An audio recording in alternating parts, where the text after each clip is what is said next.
Universitas Pembangunan Nasional Veteran Jawa Timur merupakan perguruan tinggi negeri di Indonesia yang didirikan sejak 5 Juli 1959 oleh para veteran.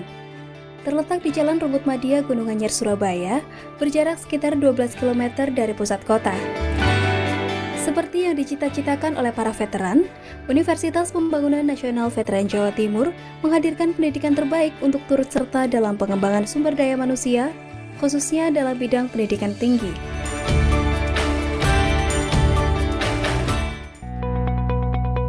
Selamat datang di Kampus Bela Negara. Secara umum, pendidikan bela negara di UPN Veteran Jawa Timur terus berkesinambungan dari awal mahasiswa masuk hingga menjadi sarjana.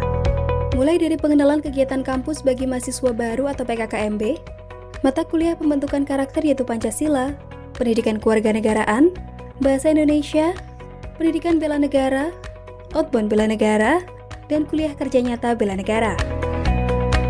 Serta kegiatan lain pendukung seperti unit kegiatan mahasiswa, di antaranya resimen mahasiswa, mahasiswa pencinta alam, pramuka, bela diri tradisional, seni tari tradisional, dan olahraga. Dalam perkembangannya, UPN Veteran Jawa Timur telah mengalami beberapa perubahan status dari perguruan tinggi negeri kedinasan menjadi perguruan tinggi swasta. Hingga akhirnya sejak 6 Oktober 2014, berdasarkan Perpres nomor 122 tahun 2014, UPN Veteran Jawa Timur secara resmi ditetapkan sebagai perguruan tinggi negeri. Dengan visi menjadi universitas unggul berkarakter bela negara, pada tahun 2016 UPN Veteran Jawa Timur mendapatkan akreditasi institusi perguruan tinggi A. Pada 2018, UPN Veteran Jawa Timur berhasil mendapatkan status pengelolaan keuangan Badan Layanan Umum, serta pada tahun 2019, UPN Veteran Jawa Timur berhasil menorehkan peringkat 40 sebagai perguruan tinggi terbaik di Indonesia oleh Kemenristek-Dikti. UPN Veteran Jawa Timur senantiasa mencetak pionir pembangunan yang memiliki inovasi, mampu berprestasi untuk meraih sukses.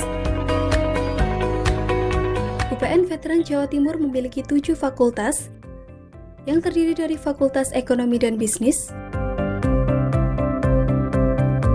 Fakultas Pertanian, Fakultas Teknik, Fakultas Ilmu Sosial dan Ilmu Politik, Fakultas Hukum,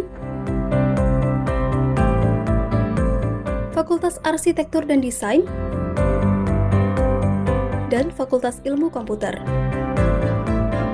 Ada 7 bidang yang menjadi sasaran prioritas dalam penataan perangkat dan penguatan kelembagaan menuju profesionalisme yang berbasis riset serta daya saing global untuk pembangunan universitas, bidang pendidikan dan pengajaran, bidang penelitian dan pengembangan kepada masyarakat, bidang organisasi, bidang keuangan, bidang sumber daya manusia, bidang sarana dan prasarana, serta bidang kerjasama.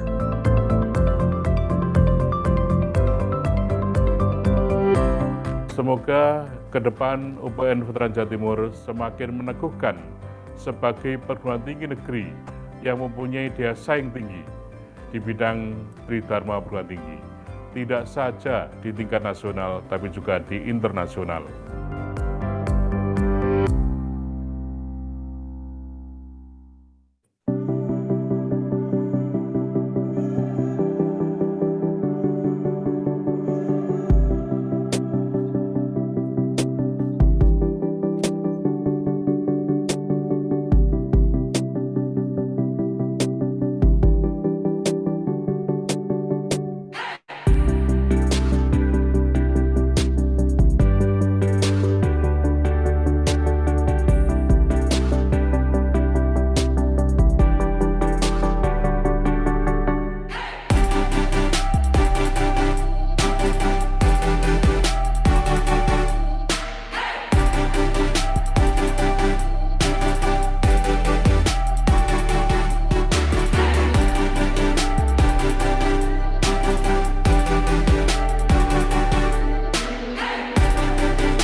Universitas Pembangunan Nasional Veteran Jawa Timur merupakan perguruan tinggi negeri di Indonesia yang didirikan sejak 5 Juli 1959 oleh para veteran.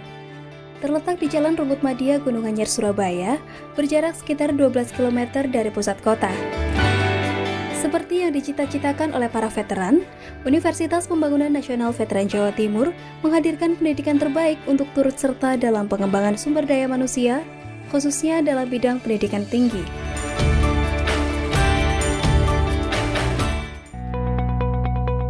Selamat datang di Kampus Bela Negara. Secara umum, pendidikan bela negara di UPN Veteran Jawa Timur terus berkesinambungan dari awal mahasiswa masuk hingga menjadi sarjana. Mulai dari pengenalan kegiatan kampus bagi mahasiswa baru atau PKKMB, mata kuliah pembentukan karakter yaitu Pancasila, pendidikan kewarganegaraan, bahasa Indonesia, pendidikan bela negara, outbound bela negara, dan kuliah kerja nyata bela negara. Serta kegiatan lain pendukung seperti unit kegiatan mahasiswa, di antaranya resimen mahasiswa, mahasiswa pencinta alam, pramuka, bela diri tradisional, seni tari tradisional, dan olahraga. Dalam perkembangannya, UPN Veteran Jawa Timur telah mengalami beberapa perubahan status dari perguruan tinggi negeri kedinasan menjadi perguruan tinggi swasta. Hingga akhirnya sejak 6 Oktober 2014, berdasarkan Perpres nomor 122 tahun 2014, UPN Veteran Jawa Timur secara resmi ditetapkan sebagai perguruan tinggi negeri. Dengan visi menjadi universitas unggul berkarakter bela negara, pada tahun 2016 UPN Veteran Jawa Timur mendapatkan akreditasi institusi perguruan tinggi A. Pada 2018, UPN Veteran Jawa Timur berhasil mendapatkan status pengelolaan keuangan Badan Layanan Umum, serta pada tahun 2019, UPN Veteran Jawa Timur berhasil menorehkan peringkat 40 sebagai perguruan tinggi terbaik di Indonesia oleh Kemenristek-Dikti. UPN Veteran Jawa Timur senantiasa mencetak pionir pembangunan yang memiliki inovasi, mampu berprestasi untuk meraih sukses. UPN Veteran Jawa Timur memiliki 7 fakultas yang terdiri dari Fakultas Ekonomi dan Bisnis,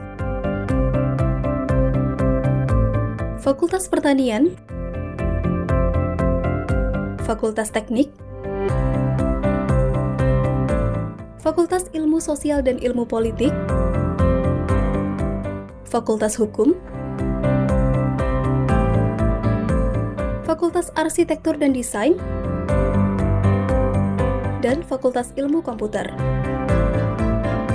Ada 7 bidang yang menjadi sasaran prioritas dalam penataan perangkat dan penguatan kelembagaan menuju profesionalisme yang berbasis riset serta daya saing global untuk pembangunan universitas, bidang pendidikan dan pengajaran, bidang penelitian dan pengembangan kepada masyarakat, bidang organisasi, bidang keuangan, bidang sumber daya manusia, bidang sarana dan prasarana, serta bidang kerjasama.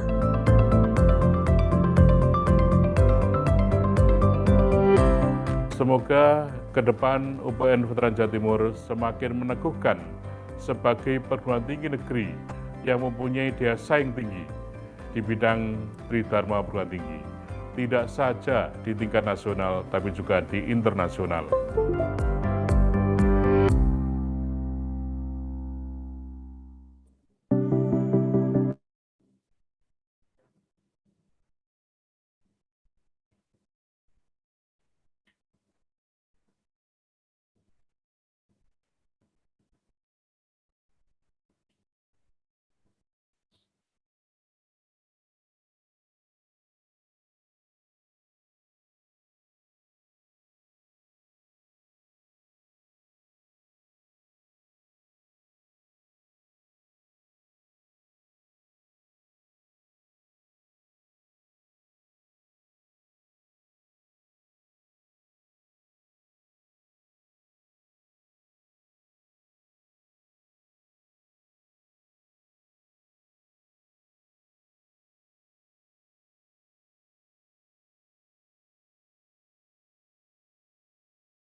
Ya, tewas tau kula nyantai kalau gini mas do mawon.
Ladies and gentlemen, the international conference will commence in a few moments.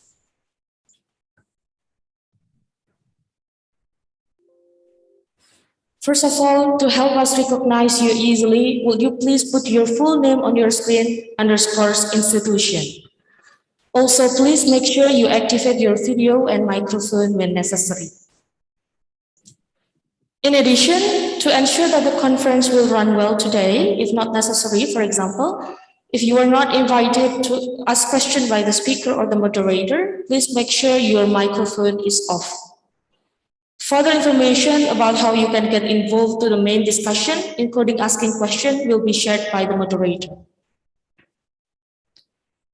Honorable Vice Rector of UPN Veteran Jawa Timur, Dr. Sukendah MSc, Dean of Faculty of Architecture and Design, Dr. Wan Bukti Mindari MP, the Vice Deans of Faculty of Architecture and Design, the Coordinator of Architecture and Visual Communication Design Study Program, our honorable speakers, Dr. Kaifan Karimi from University College London, UK, Professor T.S. Dr. Ruslan Abdurrahim from University Teknologi Marasyah Alam, Malaysia, Ms. Wiwi Dwi Susanti STMT from UPN Veteran Jawa Timur, and Mr. Harifa Ali Albar Siregar SSMDS from Georgia State University, USA. All the lecturers, distinguished guests, and all respectable participants of today's international conference. Good morning and Assalamualaikum warahmatullahi wabarakatuh. Our deepest gratitude and praises for the God, the Almighty, and the most merciful for the blessing He gives us. Let me also extend the warmest welcome to all the participants of Architecture and Design International Conference 2021. We need to inform you that this conference is organized by UPN Veteran Jawa Timur with Halu Oleo University, Aditama Institute of Technology, National Institute of Technology, and Warmadewa University as the co-organizer. We are also pleased to announce that this conference is sponsored by Indonesian Institute of Architects, or what we all know by Ikatan Arsitek Indonesia Jawa Timur. My name is Nafisatul Iza, and I will be your Master of Ceremony of today's International Conference. On behalf of the organizing committee, we are pleased to welcome all of you to our very first International Conference on Architecture and Design, entitled Recovery and Relighting, Design, Architecture, and Media Contribution for the Global Community. I would like to also thank everyone here for taking their time to attend this remarkable international conference. And we will have outstanding session from our honorable speakers, who I believe shall enrich our insight and knowledge. Ladies and gentlemen, before we start our international conference, allow me to read today's agenda. The first, opening ceremony, and we will be singing Indonesian National Anthem and also Bela Negara Mars. Second, there will be welcoming speech from the chairman of the conference and also from the vice rector of UPN Veteran Jawa Timur. The third, we will be arriving to the opening plenary session, and then we will continue with parallel session. And then at the end, we will have closing plenary session with the announcement of Best Paper Awards. Ladies and gentlemen, let's open today's international conference by reciting Basmalah. Bismillahirrahmanirrahim. Hopefully, today's international conference will run well without any obstacles at all. Amin. Next, ladies and gentlemen, we will sing Indonesian National Anthem and also Bela Negara Mars. To all participants here in this room, would you please rise and sing Indonesian National Anthem and also Bela Negara Mars of UPN Veteran Jawa Timur. And for the participants that are doing online, please kindly turn on your camera.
Thank you very much. Please be seated, everyone. To all the participants, please keep the video on because we will have photo session after this. Operator, will you please take the picture of us? To all participants, please turn on your camera. We will take the picture in 3, 2, 1. Page 1. Page 2. Page 3. Page 4. Page 5.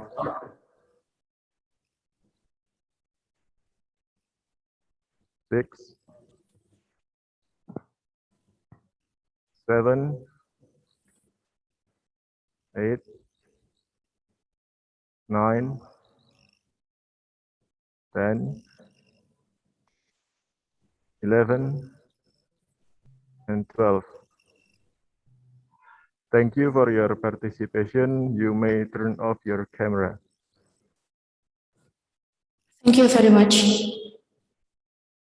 Our next agenda is the welcoming speech by the chairman of the conference. Without further ado, I will give the floor to Ms. Adibah Nurul Yudisha, STBBEMSC, to deliver her welcoming speech.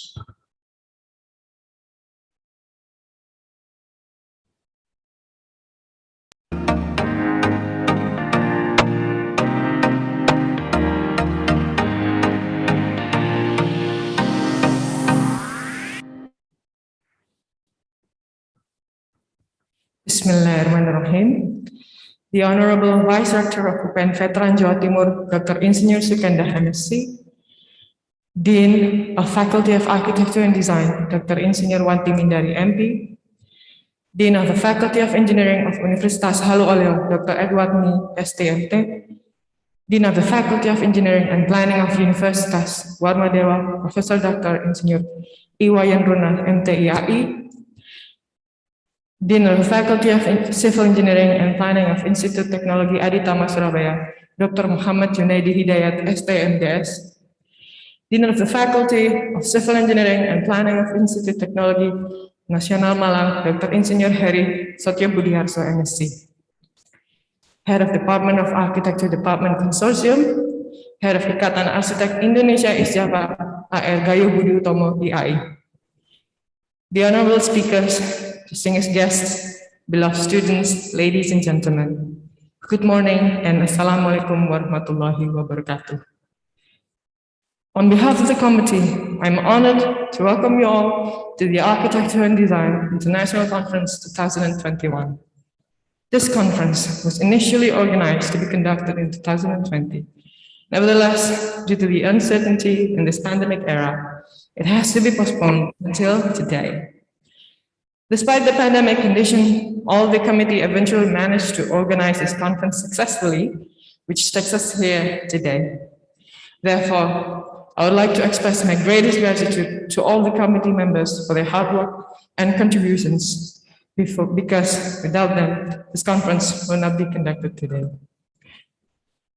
Furthermore, I would like to deliver my gratitude to our co-organizing universities of the Department of Architecture, Universitas Halu Oleo, Universitas Warmadewa, Institut Teknologi ADIC Surabaya, Institut Teknologi Nasional Malang, also to Ikatan Arsitek Indonesia East Java for their immense support and contributions to this conference. Also, wanted to extend my gratitude to all the presenters and participants for providing support by participating in this conference. Finally, this conference will not be able to be conducted without the support of many other people that I cannot mention one by one in this remark. And for the endless support, I'd like to say thank you very much. With the various support mentioned before, this conference managed to accept 42 manuscripts, which will be presented this afternoon. We also received around 300 participants registration, which eventually has to be close to the capacity of our Zoom meeting. Nevertheless, this conference will also be broadcasted live through the Faculty of Architecture and Design YouTube channel. Therefore, this conference's benefit can still reach out to by everyone despite their Zoom capacity. To deliver the best conference experience, we have invited marvelous keynote speakers that will deliver insightful presentations. And the keynote speakers are Professor T.S. Dr. Ruslan Abdul Rahim from University Technology Malang, Malaysia, Dr. Kevin Karimi from University College London, United Kingdom, Harifa Ali Albar Sedegar Asos MDS from Georgia State University, United States of America, and last but not least, Dwi Susanti SUMT from UPN Veteran Jawa Timur, Indonesia. This conference aims to provide the utmost support for the development of science and technology which respond to the current global urgency. Therefore, the conference topic was developed to resonate with the urgency of the pandemic situation, which became the current global best attention. Accordingly, the keynote speakers and all presenters will deliver a presentation under the topic of Recovery and Relighting, Design, Architecture, and Media Contributions for the Global Community. The topic aims to provide marvelous research findings regarding to the potential of post-pandemic recovery.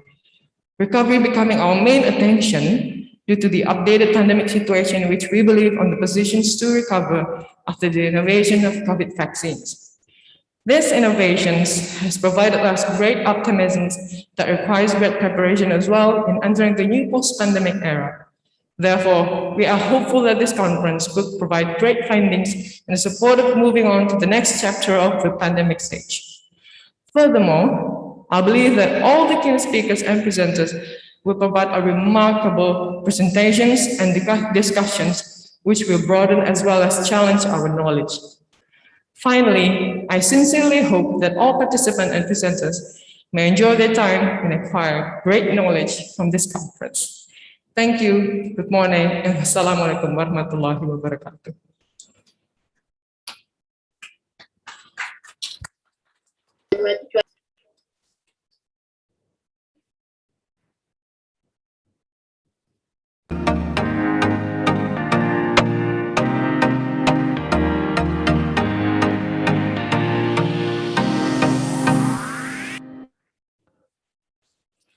Thank you very much, Ms. Adiba Nurul Yunisha.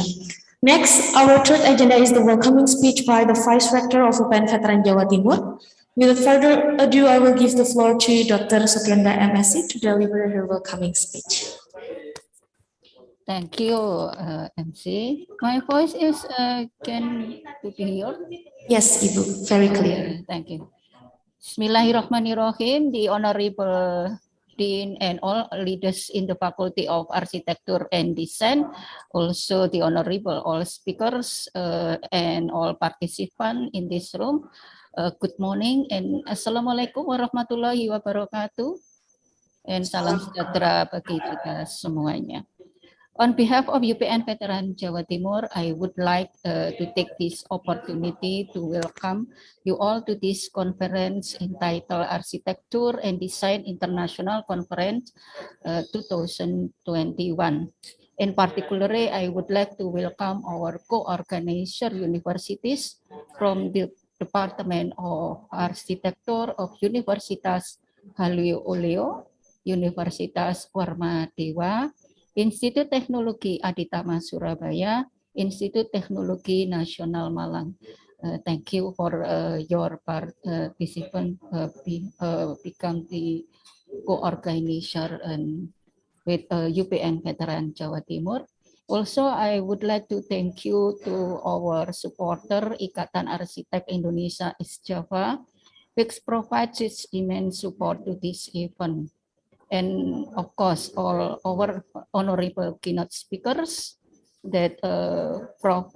Dr. Ruslan Abdul Rahim from University Teknologi Mara, Malaysia, Dr. Kevin Karimi from University College London, United Kingdom, Harifa Ali Albar Siregar, SOS MDS from Georgia State University, United States, and also from UPN Veteran Jawa Timur, Ibu Wiwi Dwi Susanti STMT. All the speakers will be sharing a presentation with a topic recovery and relighting design, architecture, and media contribution for the global community. So, ladies and gentlemen, as we will know that all experience, we have been in pandemic situation for almost 2 years until 2021. Despite the uncertain condition, the innovation of vaccine have shed a light to the end of this pandemic era. However, our lives have changed in the past 2 years, bringing new habits to the human way of life. Therefore, it is crucial for us to begin to adapt to new situations so that we could accelerate our productivity once after the pandemic is over. So this conference aims to accommodate and disseminate a result that will bring contribution to changes that our community has experienced. So therefore, the topic of this conference was arranged to resonate with the current situation, which will provide inspiration for any field to stimulate innovation in the light of recovery from the pandemics. UPN Veteran Jawa Timur always strive to provide support to society to bring advanced research that would be beneficial to the future of science and technology. So therefore, along with the success of this event, we are hopeful to see Architecture and Design International Conference in the year 2022, so that a benefit of this event may occur for the forthcoming future. And I hope we can meet next year, not by online, but offline. So finally, we hope all the audiences and presenters may enjoy their time and gain extensive knowledge from this conference. So with these few remarks, I declare that Architecture and Design International Conference 2021 is now officially begin.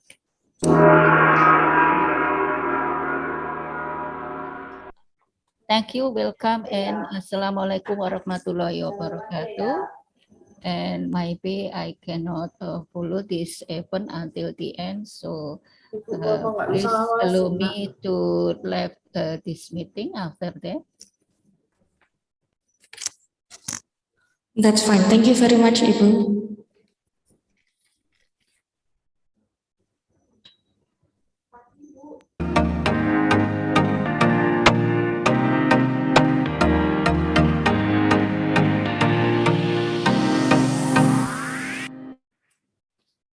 Once again, I would like to say thank you very much to Ibu Dr. Sukenda MSc for her very warm welcoming speech.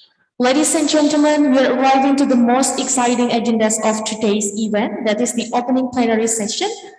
In the opening plenary session, we will have two great speakers, Professor T.S. Dr. Ruslan Abdul Rahim from University Teknologi Mara Shah Alam, Malaysia, and also Mr. Harifa Ali Albar Siregar, SS MDS from Georgia University, USA. I will also invite Mr. Aditya Rahman Yani as the moderator of the first plenary session to lead the session. Mr. Aditya, the floor is yours, sir. Thank you, Mrs.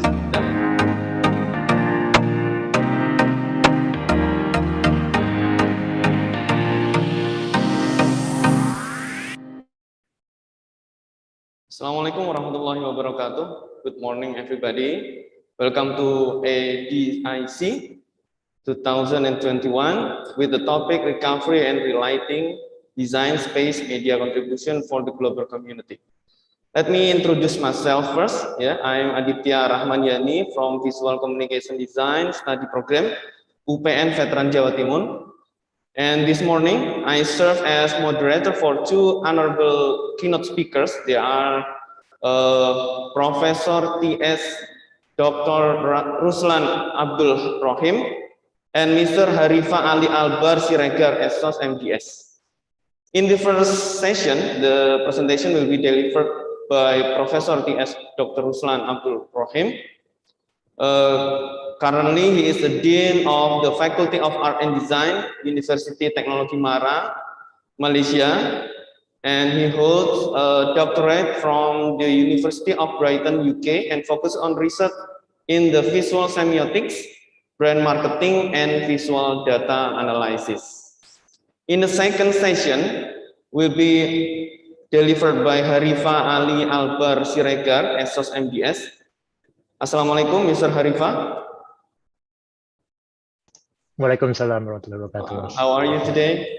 I'm good, thank you so much. Thank you for the invitation. Alhamdulillah.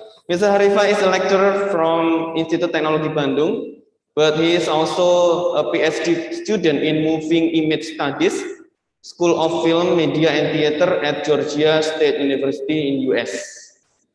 But in the first session, unfortunately, that we just received the news about Professor Ruslan. He is unable to attend this international seminar because of a very urgent event. However, he has sent a video recording of the presentation for all of us, and we will broadcast the video in the first session. Okay, now we start with the first speaker, Professor T.S. Dr. Ruslan Abdul Rahim. He will deliver a presentation entitled Design and Society via video presentation, and I invite the committee to show the video.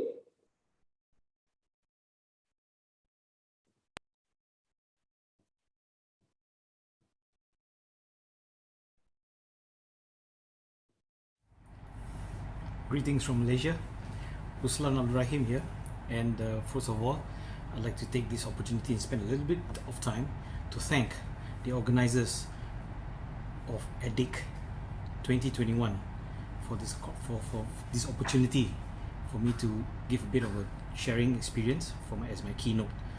I think the theme for this conference, which is recovery and relighting, design, architecture, and media contribution for the global community, I think is very apt and timely, as we all are experiencing what you call going through this past 1.5 years of a very turbulent and undecided period, and we still are actually coming to grips with it. Allow me to just spend a bit more time also just to share with everyone what I feel will be something that is more appropriate for this theme. Upon reflection during this period of the pandemic which we are going through, I have actually, how shall I say, come through much reflection. I think that's something that all of us have gone through also, a reflection, and this is something I think we have put much thought into it, into our daily lives, not just our work lives but our daily lives at home. And I know a lot of us have encountered many unexpected elements and happenings as we've gone through this pandemic. The topic I'd like to share with everyone here is about design for society, whereby like I said, recovery and relighting, design, architecture, and media contribution for the global community. I think it's something that I would just like to share you one example, which I've had the good fortune to actually have some involvement in at this point. I'll show you at the end of this end of my speech for everyone here to think about. I think to get things moving on, I think what is most apt at this point in time, I think, is about the how shall I say, if you recall, in somewhere in 2018, I mentioned in my earlier sharing sessions with all my audience about I don't know whether you've heard of it. It's called it came out from Japan. I think it's called Society 5.0. Now this is Society 5.0 is about using technology to create a new super intelligent society.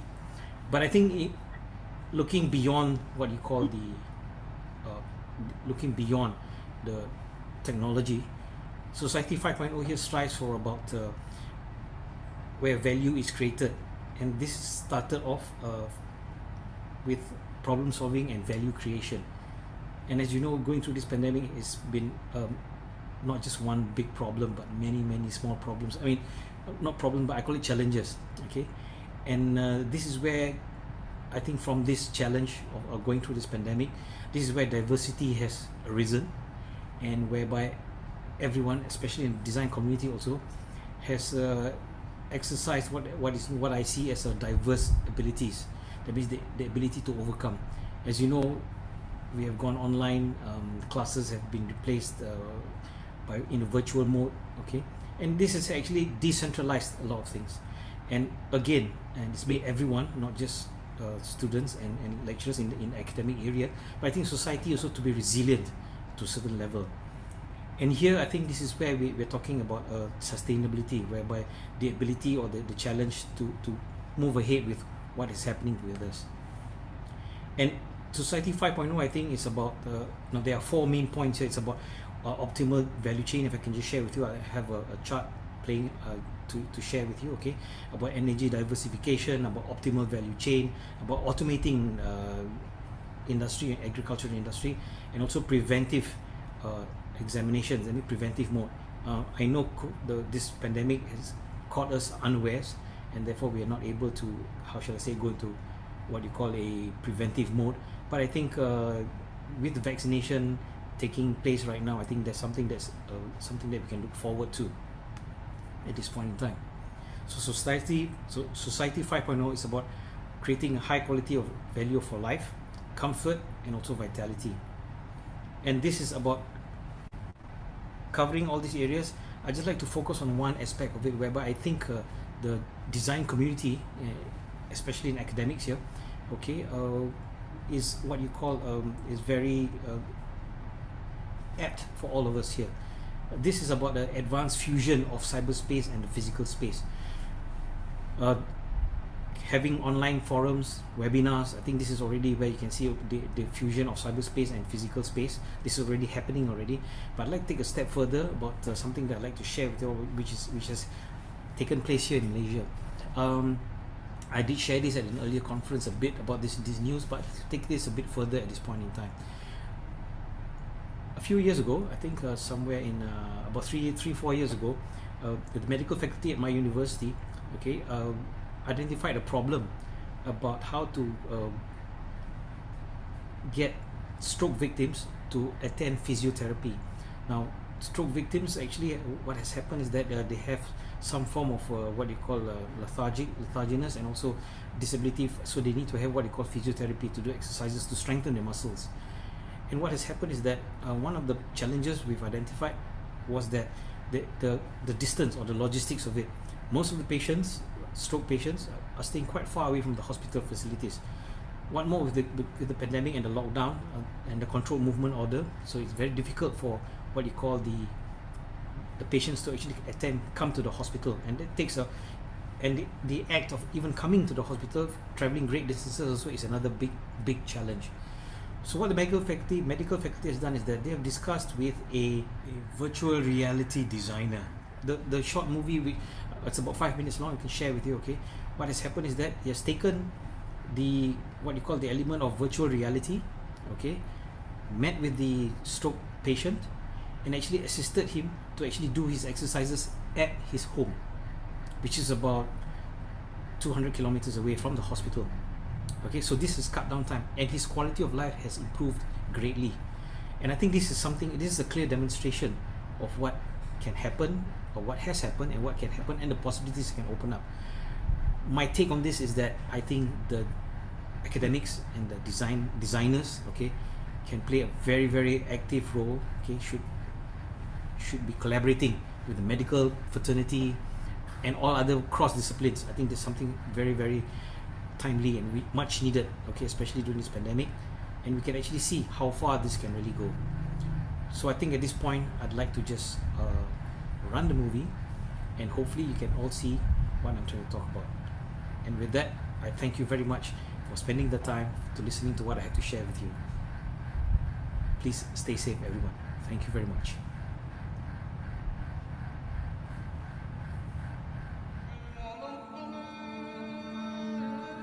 Mula memang tak boleh terima. Aku pagi tu elok je. Bila kena macam sakit macam tu, serba salah lah. Sana tak kena, sini tak kena. Niat di hati ya. Saya rindu nak solat. Hari Raya tahun ni tak bermakna kalau tak boleh solat.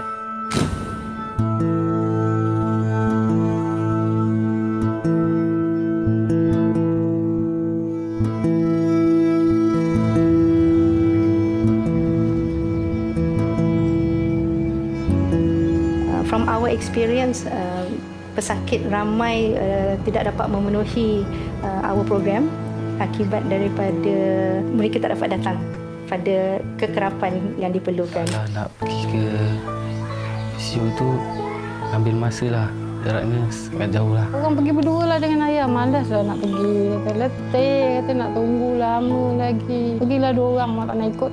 Fizio dengan OT dia tak boleh bawa balik rumah dia kata. Tetapi kalaulah ada benda ni kat rumah kan bagus. Hari-hari saya boleh guna. Encik Mazin had express lah. We want to bring therapy out from the hospital so that accessibility tu ada. I was exposed dengan virtual reality and so this is where I got in touch with Mosho Fixo, with my younger brother.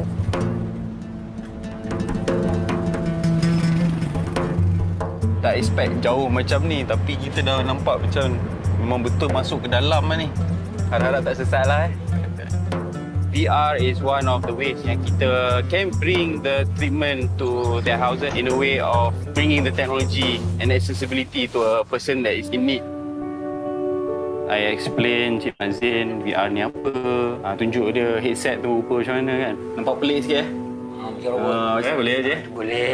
I was a bit worried lah sebab this is the first time we're testing it out off-site with a patient, a real patient. Tapi Alhamdulillah tengok Cik Mazin macam eager. Bila kita tahu benda tu pun kita pun rasa okey, jom kita try benda ni.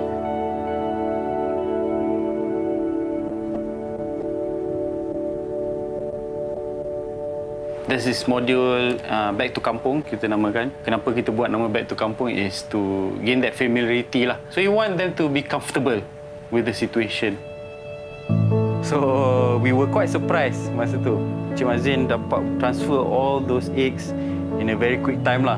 That's a good sign lah that he's progressively improve lah. Bila kita tengok orang at his age pakai VR, which orang umur macam dia ni pun okey main VR rupanya. His willingness to get better is what drives him to do all these things. I tabik lah dia punya acceptance to this. Jalan rapat sikit kaki, tak boleh. Kita nampak keinginan dia untuk mencuba. Apa doktor rasa yang saya perlu buat ni, saya akan buat. Bila kita tanya dia pun kenapa cik buat dia, keyword dia selalu sebut semangat. Semangat kena ada, semangat kena ada, semangat kena ada. Dia tak pernah putus asa, tak pernah nak mengalah. Dia akan cuba apa-apa cara pun asalkan dia boleh. Seronok tak nak explore dunia ni? Macam Star Wars. I think it's a good push and pull effort here jugalah. With us wanting this to happen and dia pun nak wanting to get better. Somewhat a rare occasion lah to see at his age with this semangat lah. I mean, seeing Cik Mazin, he inspires me to do even more. Alhamdulillah, kalau tak ada semangat daripada kawan-kawan, saya tak ada macam ni. Mula tu memang patah semangat lah. Memang tak boleh. Tapi tak boleh. Kena kuat. Tiap-tiap kali solat doa, tiap kali solat doa. Pulihkan kita. Pulihkan sekali supaya kita dapat solat. Nyimpan dalam hati saya, kalau boleh nak macam biasa balik. Kita kena yakin, semangat dan tak putus asa. Kena buat juga sampai lambat. Dan raya ni paling bermakna bagi saya.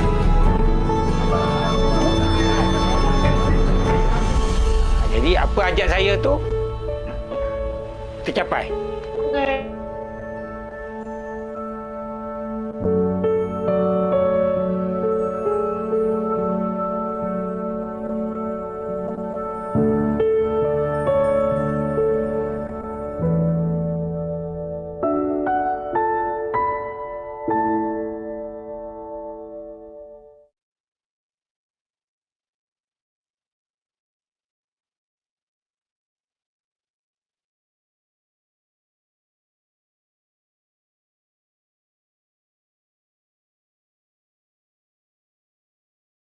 Design and society, especially in industrial 4.0 and pandemic, and about VR, virtual reality. Yeah.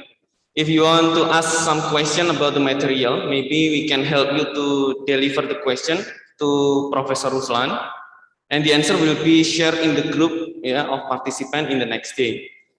Next, we go to the next session. In this session, Harifa Ali Albert Siregar, SOS MDS, will give presentation entitled Mental Map and Cognitive Mapping as Architectural and Design Approach of Urban Space or Modern City in Indonesia. Assalamualaikum, Mr. Harifa. You ready? Yes, I send a video. Okay. Maybe the committee will be played. Yeah. Okay. Thank you. All right. Great. Thank you.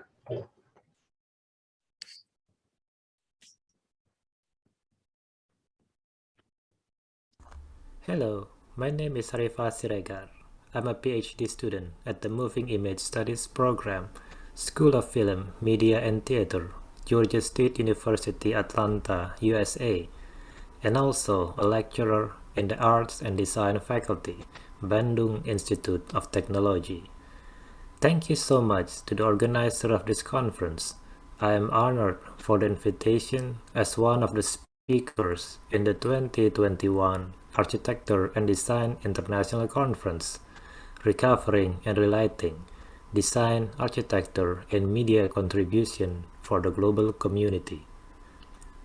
My presentation will focus on how arts and humanities can contribute to solve the ecological and environmental issues, especially in the development of urban spaces. This is not a new theme. Many people from different educational backgrounds with different approaches, methods, and theories has discussed this matter. What will I try to introduce here will relate to the idea of mental map and cognitive mapping in finding the appropriate architectural and design approach of an urban space or modern city in Indonesia. Before I start, firstly, I need to clarify my position. I am not an architect, designer, urban planner, nor working with any of the disciplines that will be mentioned frequently in this talk. I am a doctoral student studying moving image, film in particular, colonial cinema, state film, and documentary to be more specific. However, I work extensively with historical analysis, which mostly trying to find ways to trace, map, and describe the human experience when dealing with material objects. What I will present today is merely trying to bring something to the table and open a further dialogue on how architecture and design, as fields of study, theoretical and practical, can contribute to the meaning of a city or urban space, while also considering the historical and cultural aspect impacted by any related development. I am going to look at two specific cases in two different cities. The first one is a case that I am familiar with, the city of Atlanta with its Atlanta Beltline Project and Path Foundation, one of the largest, most wide-ranging urban development programs in the United States, which aims to be the catalyst for making Atlanta a global beacon for equitable, inclusive, and sustainable city life. The second case is something that I'm less familiar with, the city of Surabaya during the colonial era, the city where this conference is now held. I will elaborate later on how these two cases connected, at least through the theoretical lenses I propose. I will speculate on how we should be able to quote-unquote map the development of urban space in Indonesia, how the city of Surabaya during the colonial era has traces that would be beneficial for urban planning, which include architectural and design elements. Considering the complexity of the historical aspects, in my opinion, relate closely to the theme of this conference, which asks what the contribution of design, architecture, and media would be to the global community. I argue that both cities that I mentioned here have been the part of global community and globalization, at least since the end of the 19th century.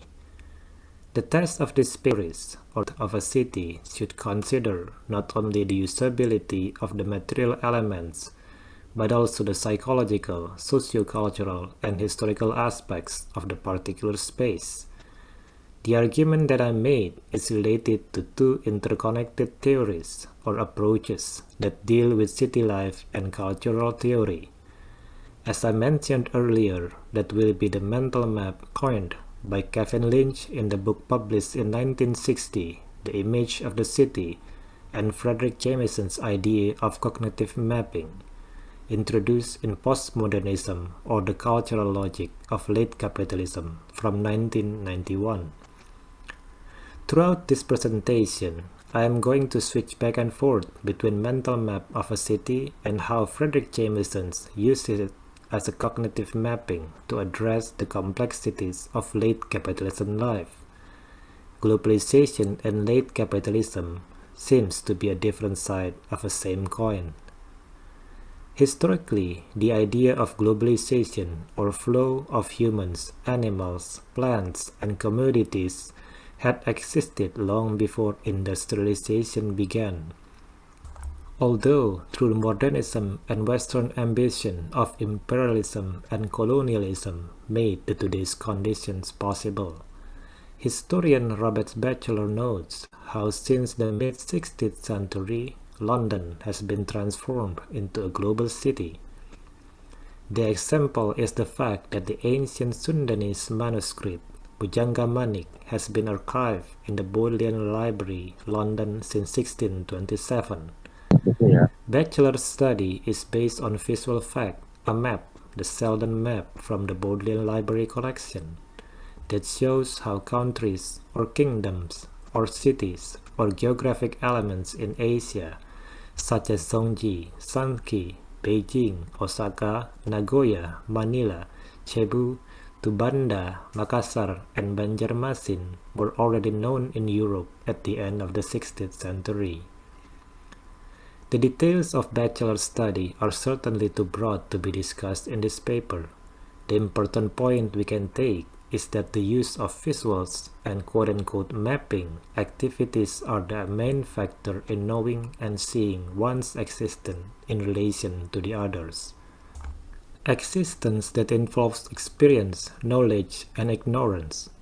Globalization that we know today occurred after the Columbian Exchange, the discovery of American continent by Christopher Columbus, which caused the exchange and spread of many things, population, culture, technology, and ideology between the New World, America, and the Old World, the Afro-Eurasia, or Africa, Europe, and Asia. The landing of Columbus in the Bahamas in 1492 and the meeting of the two Atlantics were the starting point for the swift of the world formation, until finally what we now accept as the shape of the world and the ideas about it were realized. The constructions of the cities, on the other hand, is following the idea of flow of people and activities in particular space. City in general can be defined as a meeting point for multiple purposes. Cultural theorist Raymond Williams argues that there are fundamental ways of life between city and country, a contrast that reaches back into classical times. In English, William argues, quote-unquote country is both a nation and a part of quote-unquote land, while city is the capital, the large town, a distinctive form of civilization. In the US standard, there's a huge distinction between a rural and a city. It is not only the term of way of life, also the special history of race, color, and segregation. In Indonesia too, we can learn what does it mean by village life, kehidupan di desa, and the city life, or tinggal di kota. Like in any other modern form of life, the term village or desa and city or kota is pointing to specific activities that cannot be separated from the actual space and its inhabitant. In the image of the city, Kevin Lynch observed that, quote, a beautiful and delightful city environment is an oddity, some would say an impossibility, end of quote. Kevin Lynch was an American urban planner. The concept of mental mapping he proposes has been influential and inspired many scholars in incorporating it to many different studies. Regarding the image of the city, Lynch continues. Here is a long quotation, since it is interesting and important. Quote, "Not one American city larger than a village is of consistently fine quality. Although a few towns have some pleasant fragments, it is hardly surprising then that most Americans have little idea of what it can mean to live in such an environment. They are clear enough about the ugliness of the world they live in, and they are quite vocal about the dirt, the smoke, the heat, and the congestion, the chaos, and yet the monotony of it. But they are hardly aware of the potential value of harmonious surroundings, a world which they may have briefly glimpsed only as a tourist or as escape vacationers. They can have little sense of what a setting can mean in terms of daily delight, or as a continuous anchor for their lives, or as an extension of the meaningfulness and richness of the world." End of quote. Lynch's study, based on the observation made of the central or downtown areas of 3 American cities, Boston, Massachusetts, Jersey City, New Jersey, and Los Angeles, California. Lynch wagered on how, quote, "visual quality of the American city by studying the mental image of the city which is held by its citizens. It will concentrate especially on one particular visual quality, the apparent clarity or quote-unquote legibility of the cityscape." End of quote. Although clarity or legibility is by no means the only important property of a beautiful city, it is of special importance when considering environments at the urban scale of size, time, and complexity. To understand this, we must consider not just the city as a thing in itself, but the city being perceived by its inhabitants. Lynch then argues how the process of wayfinding is an essential process to understand the position in the city. In the process of wayfinding, the strategic link is the environmental image, the generalized mental picture of the exterior physical world that is held by an individual.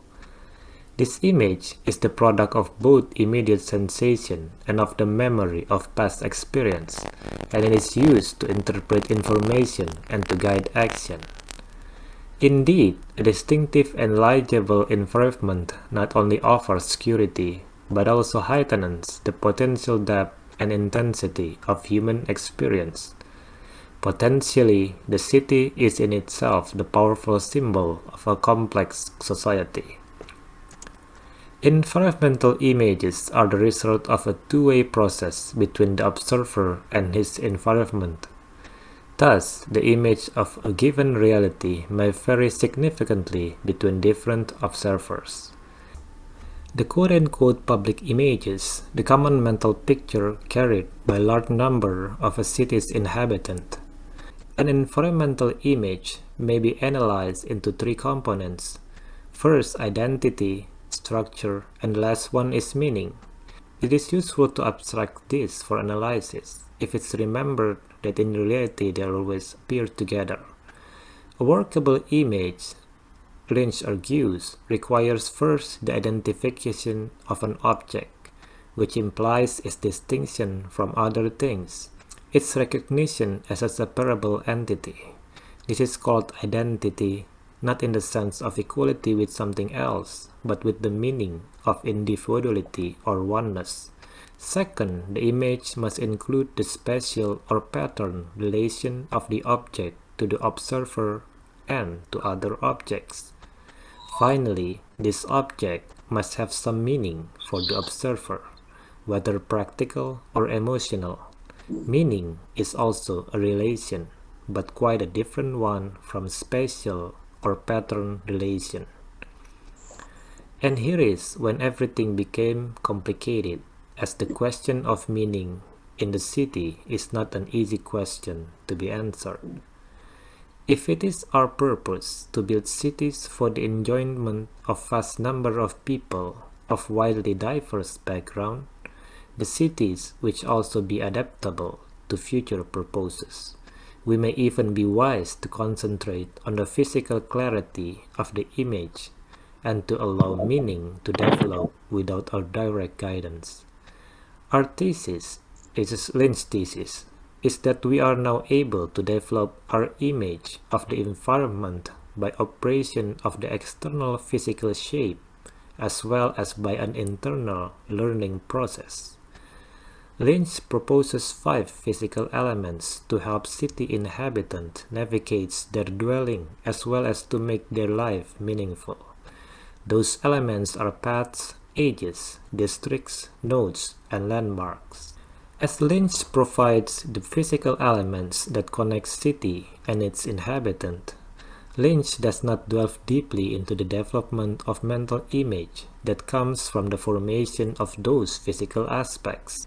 Indeed, Lynch explains on the final objective of the plan as, quote, nor the physical shape itself, but the quality of an image in the mind, end of quote.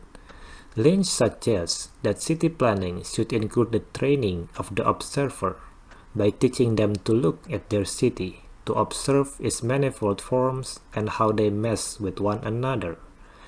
This is a good point. However, this statement lacks the clarity regarding who would be the observers or citizens really were. At this point, we should turn our attention to cognitive mapping that Frederick Jameson acknowledges inspired by Lynch's idea of mental image. Fred Jameson is an American cultural critic who calls that the human existence in the late capitalism era or postmodernism depends on, quote, the hypothesis of some radical break or coupure generally traced back to the end of 1950s or the early 1960s, end of quote. What Jameson means by this periodization is the changing formation of the world, the radical breaks in many European countries, the end of colonialization in Asia, Africa, and Latin America, the beginning of the Cold War with Eastern and Western Bloc, or in short, the end of the grand narrative, the extinction of 100-year-old modern movement. This coupure for Jameson provides the way to understand many things that was not possible or denied during the modern era. New styles in arts flourish, not to be the major or dominant ideology, but as a part of the same spectrum. Jameson sees that, quote, it is essential to grasp postmodernism not as a style, but rather as a cultural dominant, a conception which allows for the presence and coexistence of a range of very different yet subordinate features. The cultural form which Jameson defines as an aesthetic of cognitive mapping. The end of modern era brings many predicaments to the word formation. It was not only related to the many newly independent countries, Indonesia is one of those, the coupure was also affecting how we see ourselves as part of the global constellation. In order to find ourselves in this global network, or as Jameson puts it, late capitalism, Jameson suggests, quote, the cognitive map is not exactly mimetic in that older sense. Indeed, the theoretical issue it poses allows us to renew the analysis of representation on a higher and much more complex level, end of quote. This conceptual or hypothetical is inspired by Kevin Lynch's work, The Image of the City, where the alienated city is above all a space in which people are unable to map in their minds either their own position or the urban totality in which they find themselves. The cognitive mapping is, quote, to enable a situational representation on the part of the individual subject to that vaster and properly unrepresentable totality which is the ensemble of the society structure as a whole.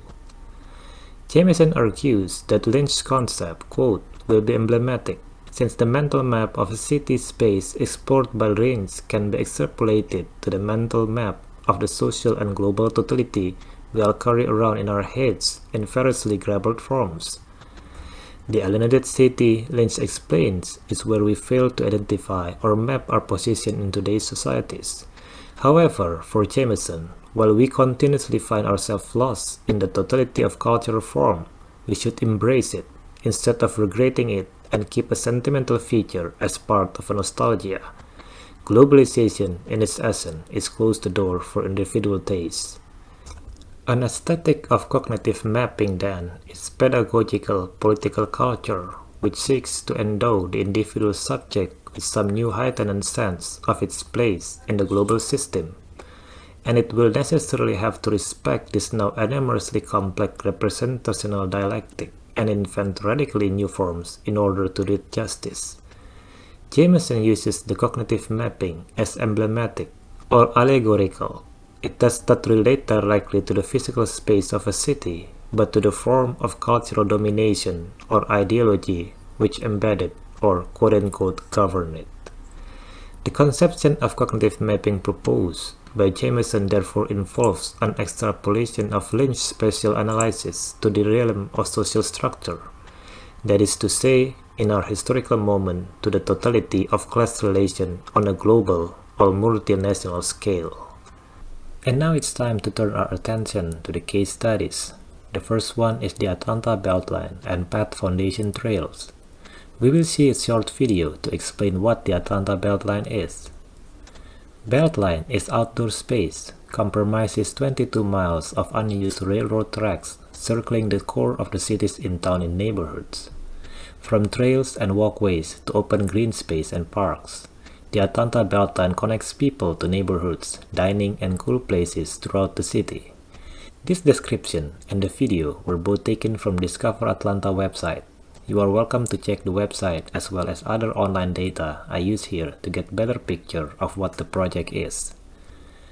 Please allow me to give a little information about the geographical location of Atlanta for those who are not familiar with the USA. Atlanta, located in the southeastern part of this country. The city is in the Deep South, or the Bible Belt, and many other names used to address the specificities of the geographical area. It is the capital of the state of Georgia and famous as the Black Mecca, where the majority of the city population is of African American. Also the birthplace of Martin Luther King Jr., the leader of the American Civil Rights Movement in the mid-1950s until his assassination in 1968, the era where breaks of civilization occurred, as argued by Fred Jameson. However, as many cities in the United States, Atlanta still carries the traces of racial segregation. The physical space of Atlanta bears down history of discrimination. There is invisible yet visible lines or borders that separated the many neighborhoods and or sections of the city. If we pay a close attention to this map, we can see how Atlanta is cut in parts by interstate or major highway. The inner part of the city is limited by Interstate 285 or I-285. This interstate divides the city as ITP or inside the perimeter and OTP or outside the perimeter. ITP considers as the Metro Atlanta, while OTP considered as part of suburban, neighborhood in between city and rural. This is the I-20 or Interstate 20 that cut the city into north part and the south part. There are also two other interstates, the I-75 and the I-85. What does these lines mean?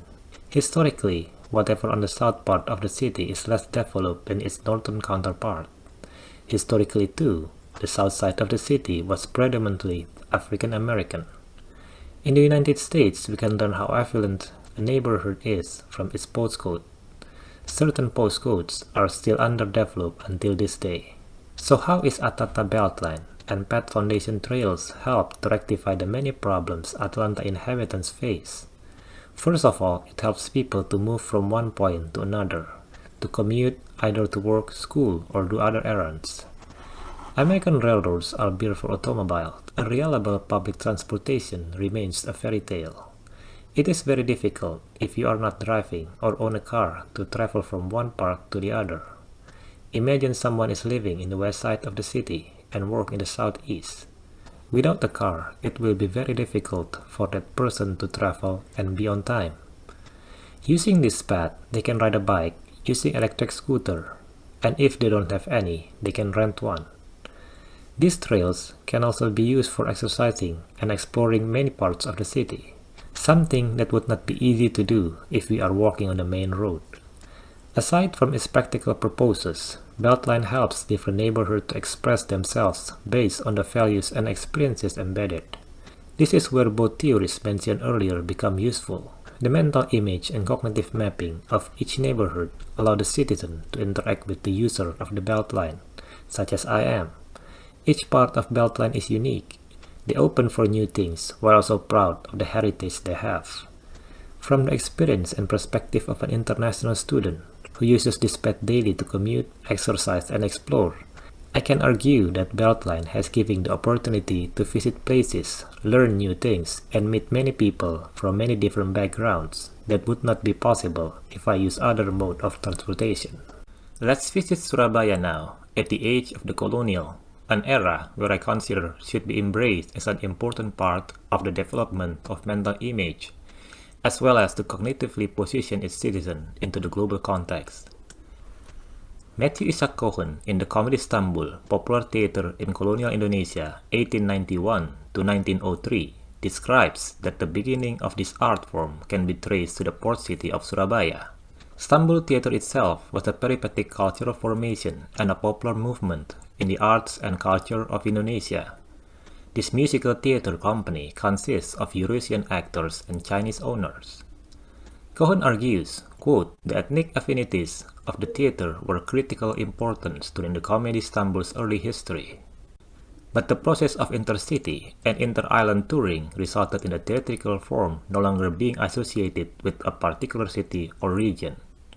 It was a common cultural possession of the Indies, end of quote.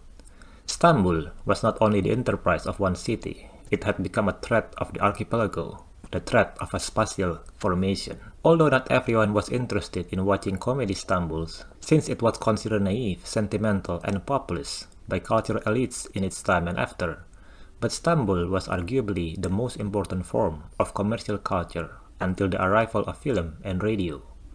Cohen continues, but almost everyone had an opinion about it. Istanbul was integrated into the rhythms of everyday life. It was an evolving site of lively, or rame, amusement and distraction, realized in counterpoint to the city's stores, post offices, and like sites associated by many with the drudgery of urban life. Istanbul was an enterprise which formed by diverse ethnic, culture, and social background. As the first performing art emerged in the Indies, with currency throughout the archipelago, for Cohen then, quote, Istanbul had a significant role in shaping what Hildert Gertz long ago described as Indonesia's quote-unquote metropolitan superculture, an quote-unquote integrating system connecting cities and towns into a single network. A superculture of this sort is not unique to Indonesia, but its articulation in this archipelagic nation, with more distinct ethnic cultures and language spoken than perhaps any country in the world, is nonetheless striking. This argument shows that Surabaya has also been a global city since the end of 19th century. Where is the birth area of Istanbul? Honestly, I don't know the location of it. Is the building still erected? How is its condition today? What happened to the surrounding area? And so on. That is something I like to learn from the citizen of Surabaya, or at least the participant of this conference. I hope that it will be your duty to be curious about it, as architect, designer, media practitioner, student, and above all, the inhabitant of the city of Surabaya. And the most important is, start to rethink how the knowledge and experience you all have will be beneficial factors in the development of local community as well as to the global society. A simple wish, as one of the major themes proposed by this conference, we can relate certain aspects that will help us forge a different future. Thank you.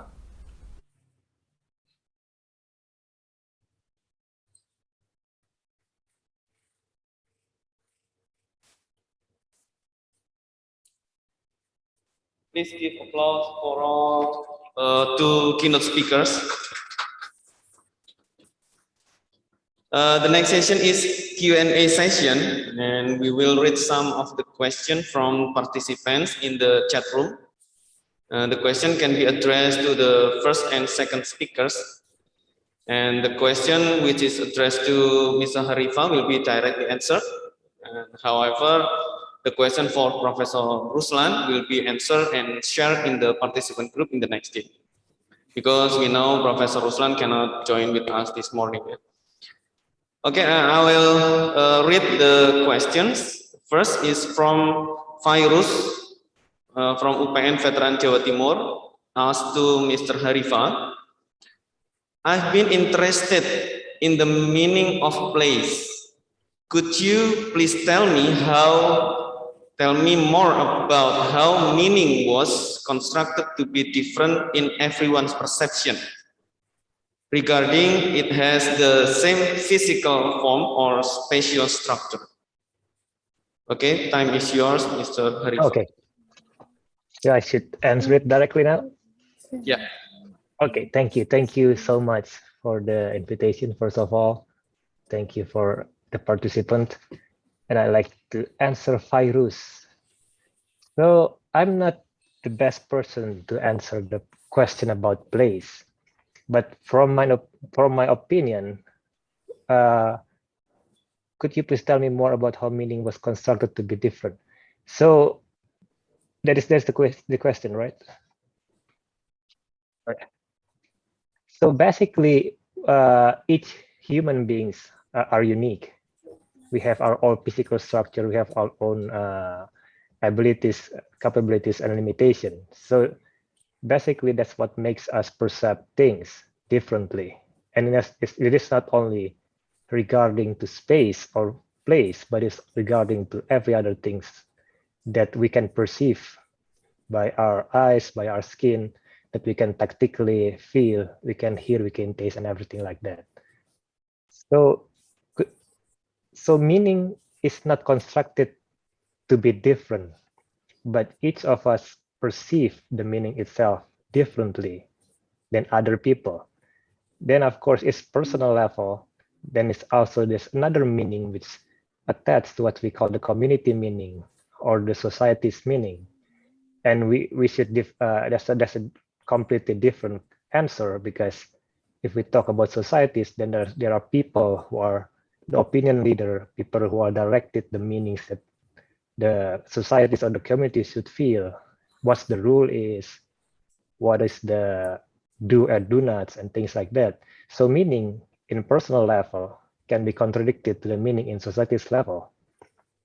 So meaning is always changing. It depends on how, when, and where that particular meaning is attached. So hopefully that makes sense. Okay. Okay, we go to the next questions from Ami Arfianti from UPN Veteran Jawa Timur. She asks you about is the concept of meaning always attached to the place? Yes, yeah. Okay, thank you.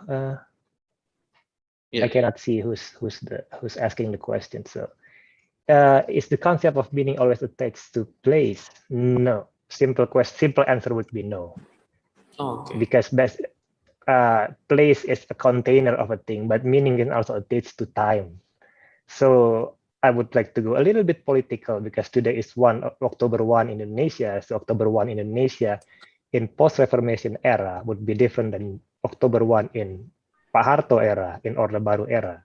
So it is time, not place. So time has another meaning that is definitely detached, is definitely separated from place. So meaning can be different. Even today, there's a new approach in understanding society that people call Anthropocene. Anthropocene is basically the geographical, where humans makes so many effect in the society. So even for people who argue about Anthropocene, even things can have meanings to itself that been perceived differently by human beings. Okay, that's all. I have one question too for you, Mr. Rifa, regarding the mental map. Yeah? I have a strong assumption that the mental map for urban planning is very helpful for the success of city in carrying out about city branding in modern city. According to your experience and your observation, is there any city in Indonesia that has an ideal mental map? this very difficult question to be answered because that's going to be related to a lot of my friends doing the thing. But basically, there's two different things between mental mapping and city branding because Kevin Lynch's argument is relating to two things, which is this is not only external ideas, but it's how the external ideas is perceived, received, and interpreted by the inhabitant or city citizen. So that physical space or external space or place or things is going to be emblematic, I like this. So if I came from Bandung or and I have like maybe 25 years in Bandung. So if people go to Bandung, they're going to see Gedung Sate, for example. So Gedung Sate is not basically just colonial building, but it's become the icon of Bandung. So if one day some city mayor or government of West Java try to move, say there's some political things, and some move we just destroy the Gedung Sate because it's colonial thing and things like that. So the loss is not only about the Gedung Sate as the architectural and physical space and place and a building, but it's going to lose the icon of a city. So branding is one thing, but Lynch argue on mental mapping is regarding how a place or how city or urban space could make the mental map of a people, things like that. If people come from, I don't know, Surabaya, how people think about Jakarta is always macet, is always traffic everywhere. If people think about Bali, it's about art and culture. That's what basically was Lynch argue as mental mapping or mental image. Oh, okay. Okay, maybe any other participants have a question in the. Okay.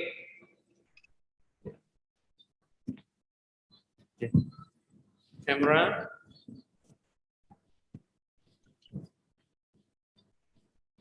Okay, please. Thanks. Yes.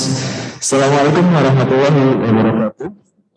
Waalaikumsalam. Thank you for the opportunity. First, let me introduce myself. My name is Yunus Nuriana from Visual Communication Design, program studio of UPN Veteran Jawa Timur. I want to ask questions. How to create a documentary film with update issue of social campaign that can accepted by society so the social campaign becomes success. Thank you. Okay. Thank you. Assalamualaikum warahmatullahi wabarakatuh. Waalaikumsalam. So the question is about how to create or to design the documentary film, yeah, with updated issue, and then about social campaign. Yes. Okay. Understand the question? Yes. Okay. Thank you. It's more related to my my fields. How to make documentaries? That's also difficult questions because basically documentaries has been used to justify authentication and authenticity. That's the thing. But practically, just try with a different kind of camera setup or camera angle or lighting or in the film studies we call it mise-en-scene. Mise-en-scene is whatever you see in the camera. So for instance, if you want to make a screen about documentary film using the background that I have now, that would not be something you can call about social issues, things like that. But if you focus on particular area over here, I'm sorry, there's like UTL stickers. Then you can talk about graffiti and how a stickers or an image in public place is speaking more about that place just beside this the architecture itself, because the space itself. So maybe just like a practical thing is just pay attention to small things rather than the big things, because usually young filmmaker in Indonesia that I know of and a lot of my students are focusing more about big issues like political issues, social issues, and pemerintahan or things like that. No, there's a lot of small things, minor things that absent from Indonesian film scenes for practically so many years. So I don't know, maybe like film about how the travel of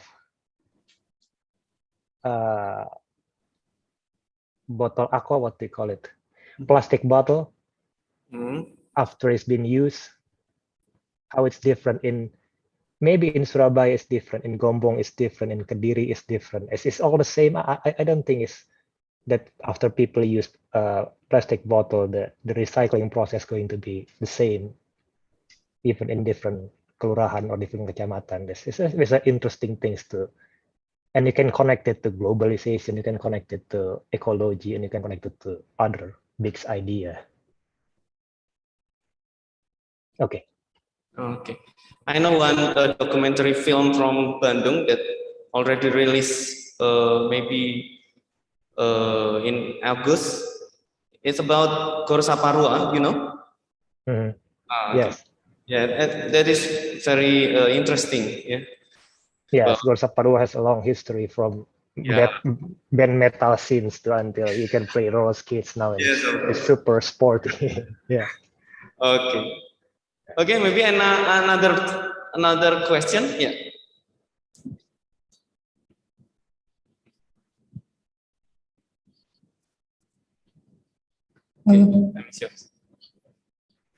Good morning. First of all, let me introduce myself. My name is Yulana Astin. I'm from architecture student from UPN Veteran Jawa Timur. Thank you for the opportunity. I want to ask some question. First of all, how is architecture used in film and what the interaction between them? And the second one, are there any professional architect working in the film industry? Because I want to have a career in film industry, even though later I will graduate as architecture. Thank you. Okay. Okay, thank you. Questions, yeah. Okay. Yes.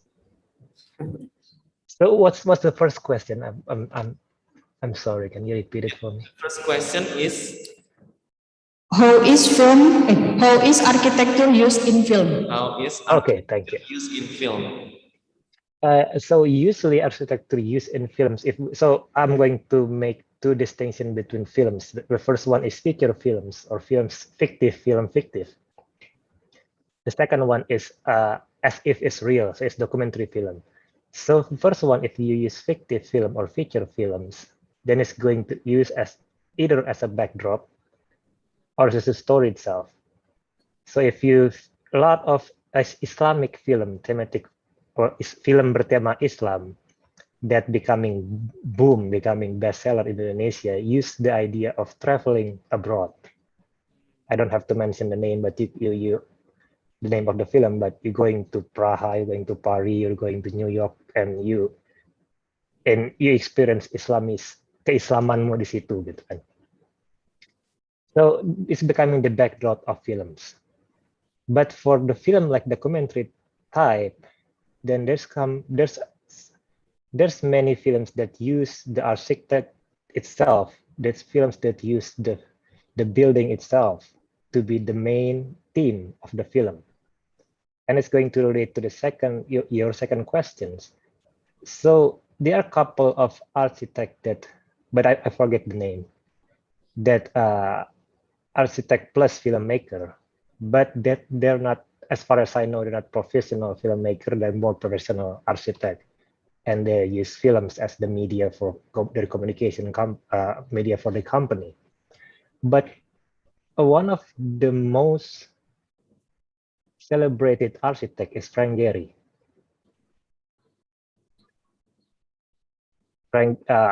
Guggenheim and things like that. So Gehry has been has been the major inspiration for many film architecture. And I forget someone, but there's very famous American architect. I can send you the name later on, but he's been very famous too and becoming very major inspiration for many films related to architectural. Yes, thank you. Okay, thank you. Thank you for the answer, Mr. Haris Ali Alba, silakan. Yes, thank you. But you can call me Pi. That's more. Okay. Yeah. Applause for all the participants and the two honorable keynote speakers. Okay.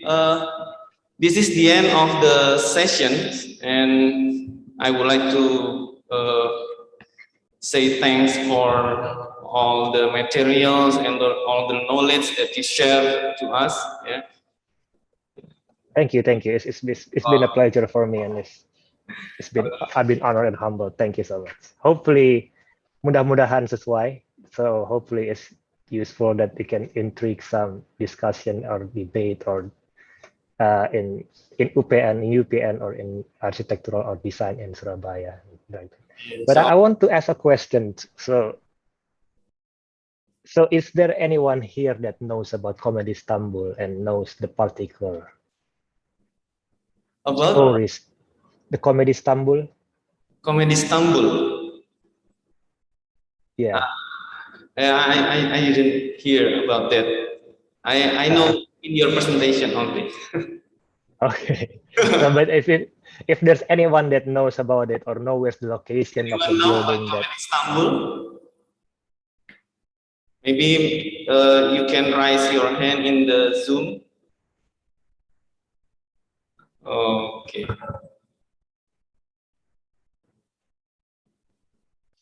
Okay. But that's fine if that's so. Hopefully that part of the presentation can be intriguing, can be interesting, and start to just rethink about where is this, why we have so much gap in historical data and historical analysis in architectural and design and city life in Indonesia. And I believe that's many cases in the cities of Indonesia, not only in Surabaya, in Bandung, in Jakarta, or maybe even smaller city like I've been to Bengkulu, and there's a lot of things that people don't know about the history of the fort in Bengkulu and things like that. So. Oh, okay. It's so interesting. Maybe we can find the information a lot about that. Okay, thank you. This is the end of this session, and thank you for your attention. And I will give this forum to our Master of Ceremony, Mrs. Iza. Time is yours.